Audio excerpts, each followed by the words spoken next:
पछिए भक्त महाकाल के। जय महाकाल बम बम भोले। धुकै छै चिलम जब से पुड़िया निकाल के। हमरो गुरु पछिए भक्त महाकाल के। चाहे कितना धक्का मुक्की है तौके चले सबसे पहिले चढ़े तौके। जिला दर भंगा के बम नजरे तौके चले सबसे पहिले चढ़े तौके। डीजे दयानंद दिलदार सरस्वती स्थान कठरती टोल बाय डीजे उमेश शुकीपुर बाजार।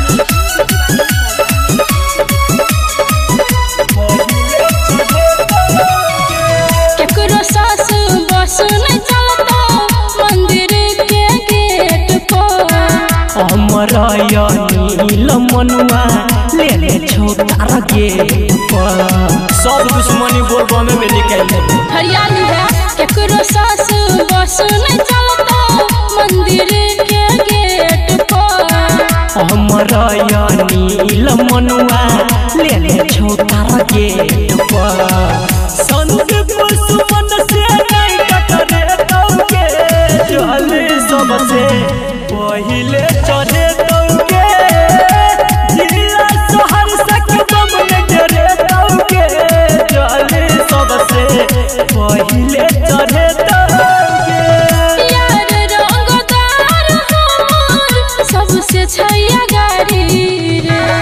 बोल बम में केकरो नहीं चला देतो रंगदारी रे।